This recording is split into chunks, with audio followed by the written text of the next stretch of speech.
Check, check, check. 1, 2, 1, 2. Check 1, 2, 1, 2. What's up, folks?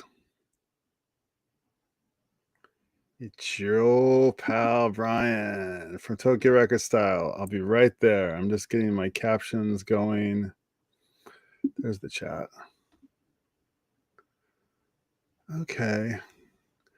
I may try this. How can I do this? Maybe I'll do this. How are you guys? Happy Saturday. It's the heart of Saturday night in Japan, and it's real nice. I'm very, very happy to be here. Very happy to have had like a nice Saturday with kind of busy, kind of not. And yeah, I created something. I feel really good about that. I made something. So that feels really good. And yeah. So where do I start here? I want to talk about process today. I think I want to get into that at some point, but I wanted to riff on a couple of things before I get going. So first of all, I was totally planning on going to this record fair today, and like midweek, I found out that it was actually last weekend. The big record fair that goes on every summer in Tokyo, that's out in Asakusa, the like record and cassette and CD carnival, where like 30 vendors from around Japan all come to Tokyo to have this big record fair. Is it 30? It feels like 30 is too few, but I think that's about how many there are. It happened, it came and went, but I think I kind of dodged a bullet because I didn't actually, I know what I'm going to do. I didn't actually have money to spend anyway. So yeah, I didn't have to, because I would have said to myself, I'll just go like hang out. The only regret that I really have about not going is that I didn't get to see a handful of people that came to town that I would have liked to have seen. The guy who runs Greatest Hits, I've forgotten his name, Yasu-san kana? I would have liked to have said hello to him, and just I don't know who would have been there, but I probably would have recognized a handful of people there, and that's my only regret. But had I gone and just seen it, I'd be like, I'll just have a look, I'll just have a little look, and I surely would have found something, and I'd be like, it's $20, it's no big deal. It's 40, so it's fine, and I don't have $40 to spend. I do not have $40 to spend. So and I really kind of tried to. I'm gonna, how like how it's so hard to kind of like save until you have like a little saving, and then it's suddenly kind of like it's like fun, and it's like gets to be a little bit easier or something like that. There's I don't know what that's called, but like there's got to be something to that, where once you get just like a little momentum. I think I'm really out of focus. Am I out of focus here? Let me see. Yeah, so this new camera setup is going to be a little tricky. It's not really playing that friendly with me, which is kind of driving me a little bit bonkers. It wants to. I think the stripes are throwing it off too. Stripes are a thing that TV producers and cinema photographers don't like to deal with. The stripes throw the sort of auto-focusing completely off. I should take a note to not do that again. But yeah, I didn't get to go to the record fair, but that's okay, because I've put in this halt on my record spending, which feels really good. I need to start. I got so many records. I'm kind of at the limit. I can grow this collection probably to, I'm going to say there's 1,000 records here, and I can probably grow it to 2. I probably have space to grow it to 2, but I don't think I want to go any. I'm fine at 1.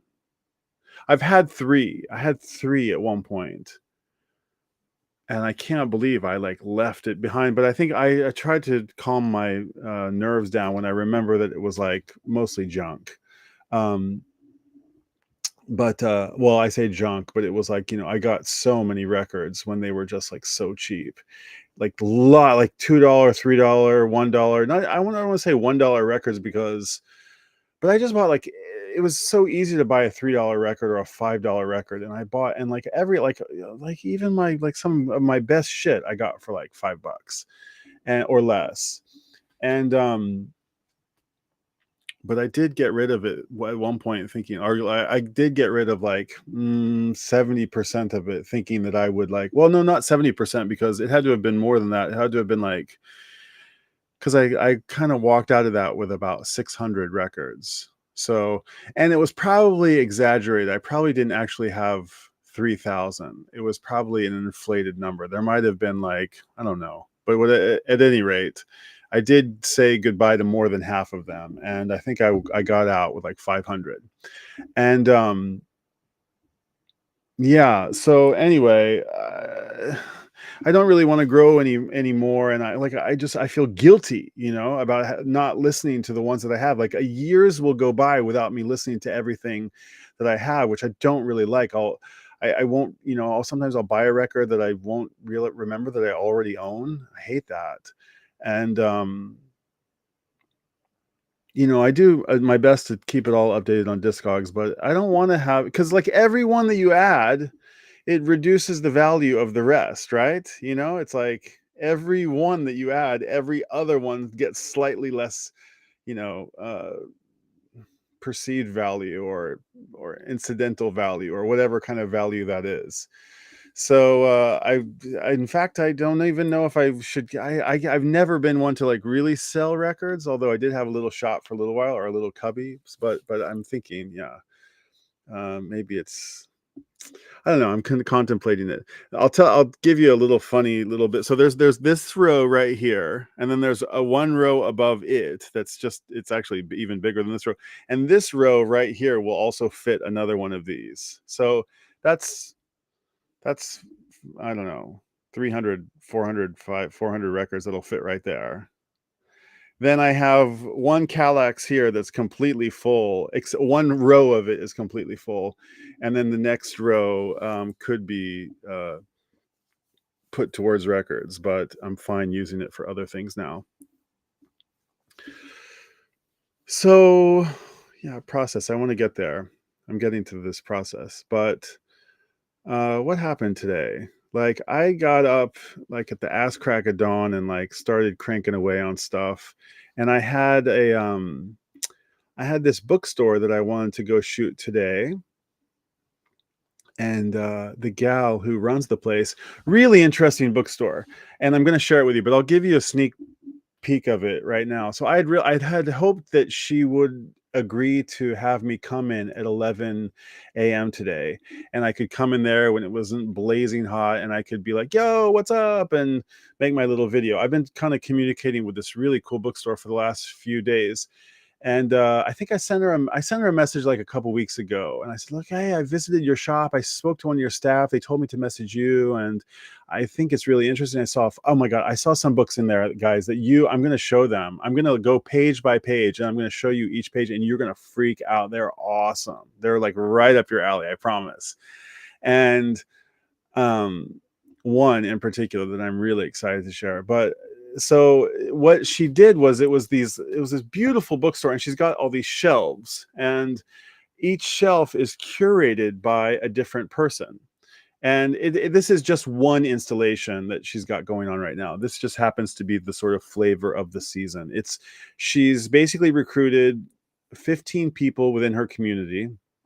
She's in, I don't know what she's in. She must be in some kind of art direction or publishing. I'm not really sure, but she's got some good friends, some upper echelon people that she's hanging out with. And anyway, and she's got these like two maybe friends of hers who are running the bookstore, both of whom I've met, but I haven't met the owner. But it's very close to my office, so I kind of dropped by, and they're like, hi, I'm the guy who came in yesterday. And they're like, oh yeah, I heard that you were here from so and so. And they said, yeah. And then I met her, and then I kind of chummed up with one of the staff, and she's like, I'm like, what's the concept here? And she's like, oh, this is this famous, workshop that runs. Don't you know this? Don't you know this artist? And I'm like, I don't know. And she's like, oh, it's okay, don't worry. I'm like, who's this? And she's like, yeah, actually, I don't know who that is. And then I'm like, who's this? And she's like, oh, this is a philosopher, And I said to the owner, like, what's the concept of the shop here? And she said, it's a philosophy bookstore. And I was like, philosophy bookstore, interesting. Because it also has like motorcycle jackets and cuisine, and there's a kitchen in the back, and there's like landscape photography and fashion and like Giacometti and like Beatles, and it's just like everything. So it was kind of interesting to hear her say that it was a bookshop about philosophy. But anyway, she's recruited 15 of her upper echelon homies, and they've all selected like 10 books that I guess have been like formative books for their career paths in these various kind of not all creative fields. In fact, a couple of them are not creative at all exactly, but they put a list together, each of them, of 10 books, decorated. They got a bookshelf and they wrote 10 books, and or they added 10 books to this collection, and then they kind of added like a few little like accoutrements to the shelf, and each one is like a little art installation. It's really cool. It's really interesting. So uh, I finally got this message from the owner, and I went over there, and I talked to Ono-san again, who's not the owner, and I said, oh, I got a message from Kitamura-san, and she said it's okay if I can come on this weekend. I'm just waiting for a reply from her, but on the chance that she's going to agree for me to be here on Saturday, I want to kind of study the shop once more, just to get my bearings once more. I've been here a couple times, but I kind of want to I want to write all these artists' names down because I don't really know them. And she's like, yeah, go ahead. So I went and I photographed each of the different shelves. And then I came home, and this morning I ran them all through Google Translate and ChatGPT, and I made a cheat sheet for myself, and I listed them up, and I looked all these artists and all these people up, and I looked up all their books, and it was really interesting to see like which books were on the same list. And you're gonna there's most of it I don't know what it is, but a lot of it a handful of it I do, and there's like, oh, that's connected to that, and that one's connected to that one. It's going to be really, really interesting. I think you're really going to dig it. And so I was hoping she was going to message me at like 10 a.m. and she's like, we're going to open at 11 if you want to come. And then like 11 came and she didn't message me. And then it was like noon. And I was like, okay, well, I guess I'll give up on that. Maybe I'll go next weekend. Maybe because she had said to me like, oh, any time's okay. I told her Saturdays are the only day that I can really do it. So, I kind of gave up on that. And then she messaged me at like 4 in the afternoon. She's like, oh, we're open till 5:30. And I was like, if I go there, then I have to abandon what I'm doing right now. And I was like, but this is the chance. You got to take the chance. If you have the chance presents itself, you should take it. I'm going to get to some comments here in a second, guys. Sorry about that. But I've been thinking like that. And I always do that way. I'm like, here's the chance. It's presenting itself. I don't want to wait, until next. Maybe I should wait. Maybe I should prepare. Maybe I should like think about it a little bit. But if something comes in front of me, I'm always one to sort of be like, nope, let's do it now. It's now or never. Or, we'll forget about it next week. The passion's here right now. Let's go for it. But I had already abandoned sort of 2 other creative projects waiting for her to reply. And I didn't really want to abandon. So I punted, and I told her, I said, I can dash over there if you want me to, but and I can, but I don't want to be rushed. And you've given me this like 30-minute window, and I kind of want to I told her to take 30 minutes, but it'll probably take more like an hour or so. And once I get talking to her, she'll have a good time with it, and I'm sure she won't complain that it goes an hour. But I don't want to like have a hard out. And so I punted on that. But while I was waiting for her, I decided to start part 2 of my photographic series here, where I'm going to review these records, and I'm going to talk about them at length and talk about their photographic album covers. And I had about 100 takes, 100 first takes. It was like, because when you make these videos, there's something interesting. Well, hold on, I'll stop here. Okay, the thing I want to come back to is like the forced nature of the live stream versus the like prepared nature of the like pre-recorded video. I want to come back to that idea. 4D in the house, dude. 1,000 records. That's around what's left of my LPs. That's a pretty good collection. 4D. What are you collecting in there? What records are in your collection of 1,000? That's a pretty good collection. I mean, this is like 1,000, and it's a lot to manage, I feel like. I mean, it's a lot to keep straight in my head. Do you have a list? Do you keep like a database? Do you have a spiral with everything written in there, or no clue at all? Are you using Discogs? I can't imagine you are, but maybe you are. Do you, if, yeah, that's I'm sure you know about Discogs. Who's using Discogs? Who's using it? I'm Tokyo Record Style on Discogs if anybody wants to add me. I would have liked, I have a rather insane hold on, let's see if I can, well, on tokyorecordstyle.com, I have tokyorecordstyle.com. Actually, .style, believe it or not, is a domain. .style. You can buy turtle.style or balloon.style. .style is a URL that you can, it's like a registered domain. And so I have record.style. That's my main domain, and tokyo.record.style is a subdomain of record.style. And I imagined sort of, I built, what do they call it? Like, I designed against obsolescence. I don't know what I'm trying to say, but like I future-proofed my kind of concept in case I move away from Tokyo. Not that I foresee that happening. We own this home, but we are an international family, and so you never know. But yeah, I could also have New York.record.style or Amsterdam.record.style, or you could have, Sydney.record.style or Manchester.record.style. I kind of thought about it in a way that, like, I heard Concert Buddy, interestingly. Concert Buddy was this idea that, which I didn't know. Maybe he mentioned it one other time, and I've forgotten about it, but he mentioned where the name Concert Buddy comes from. And it was this notion that like going to concerts by yourself, or not having a buddy to go to a concert with you, shouldn't really stop you from going to a concert. And so he thought about building this platform where people can get connected and go to concerts together, even though they might not be from the same town, or they might not have ever met each other. But then he cited some case where there was some bad actors, and it would require an insane liability, and it just kind of like fizzled out based on that. Like, just didn't work from a privacy point of view or a safety point of view, which I'm sure he was trying to think of a way to circumnavigate that in a way that would make it safe and on the level. But I just think it was, so he had the name and the concept, and I think it just got applied to like what he's doing now, and I think it still works. And I respect how he kind of like, he's still using the brand and the concept in its the concept is really interesting. So Tokyo Record Style is something similar. It's like I imagine that like there could be a community, or there could be somebody else who documents record collecting culture on the streets of their town.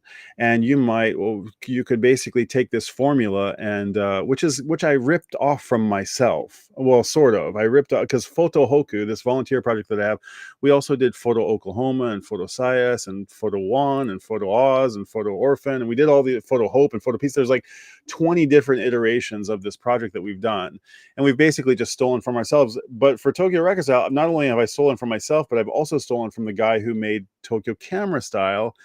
And if we use his brand as an example of how far this thing could spread, I will say that we don't have a whole lot of good luck, because these people start these chapters of like Singapore Camera Style or Hong Kong Record Style, and people are motivated to do it for 3 months or 6 months, and then it just fizzles out and they don't really continue with it. And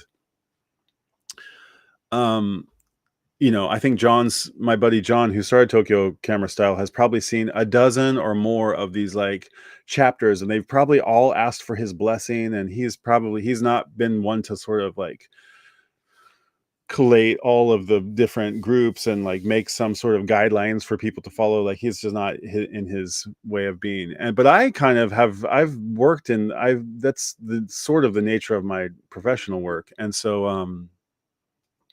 so I imagine like, oh yeah, okay, maybe I could make like, there could be really a New York Record Style.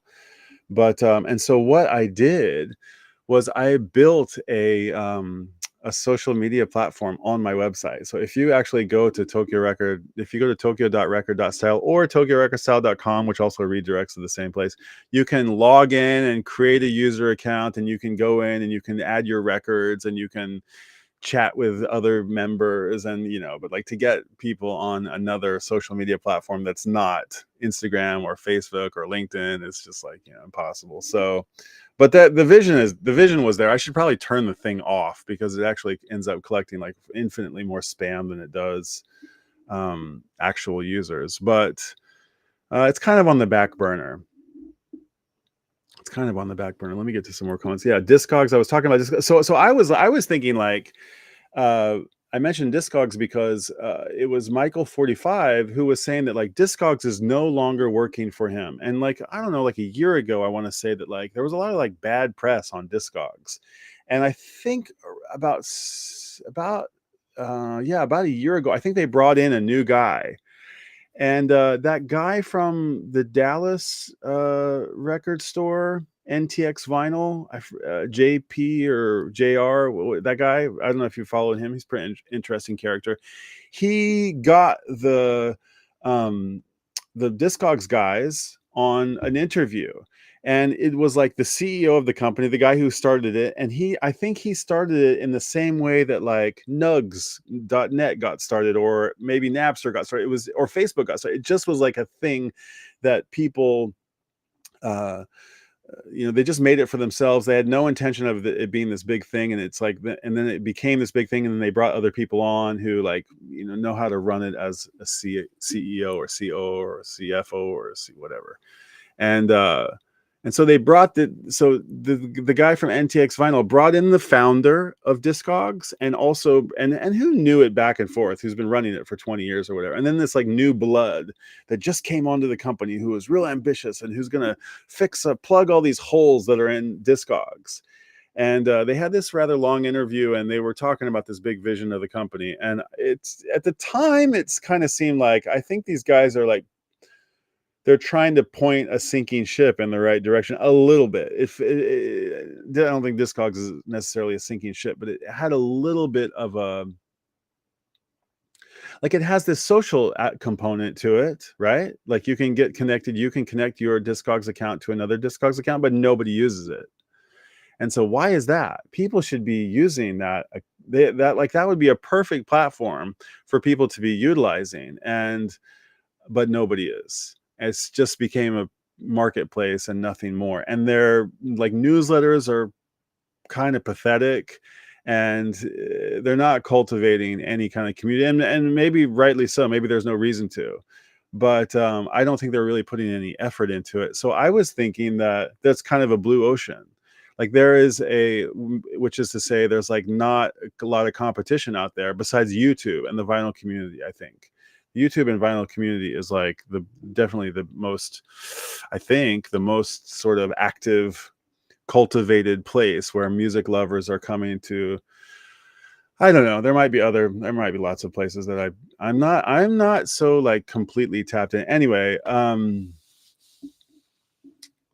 the fact that we can't play records on YouTube is like a problem, right? So we can talk about records, but we can't play them because of these copyright issues. Although I kind of feel like we're at what do they call it? A watershed moment. I feel like we're kind of like, we might be at a place where, there's those 5, 6, 10, YouTubers who are, there's like a little bit of a wave right now. Rick Beato and the Professor Rock and like 6 other guys who are saying like, hey, maybe it's time that we pull this together, guys, like figure it out.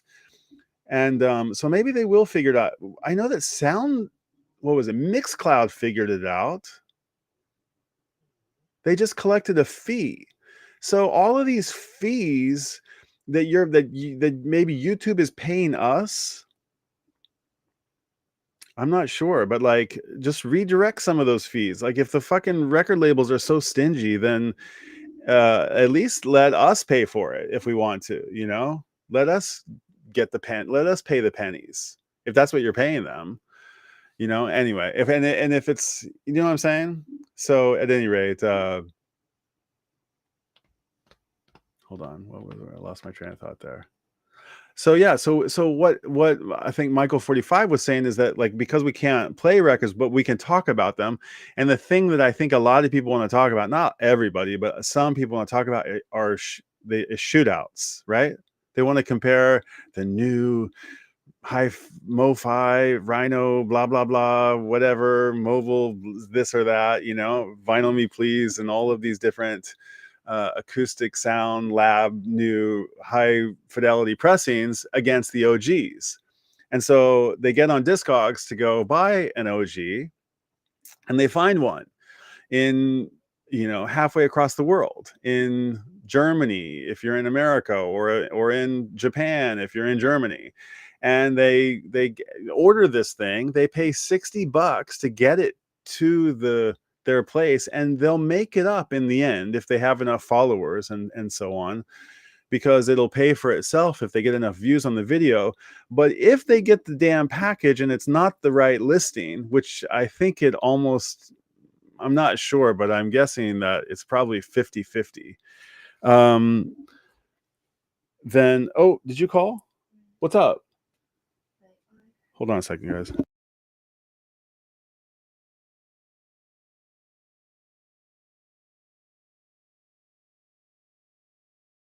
All right, got to do a little dad duty here. I wish I had something to sort of.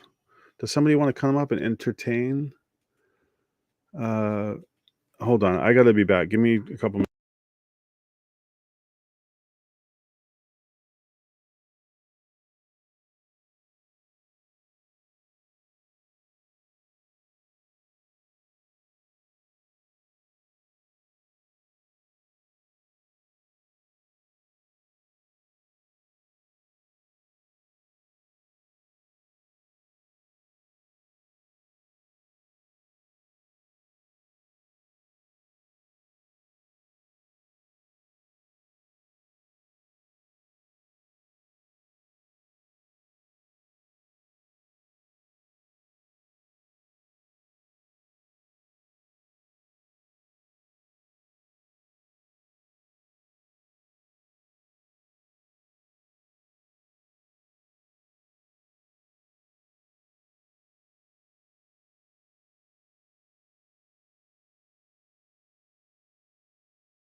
Hey guys, uh, ejecting here. I'm on dad duty, and but yeah, sorry about that. Maybe I'll come back, and but if not, yeah, I'm not really sure. But thanks for hanging out, and I'll have to catch up on the next one. Bye for now. Sorry. Thanks, and bye.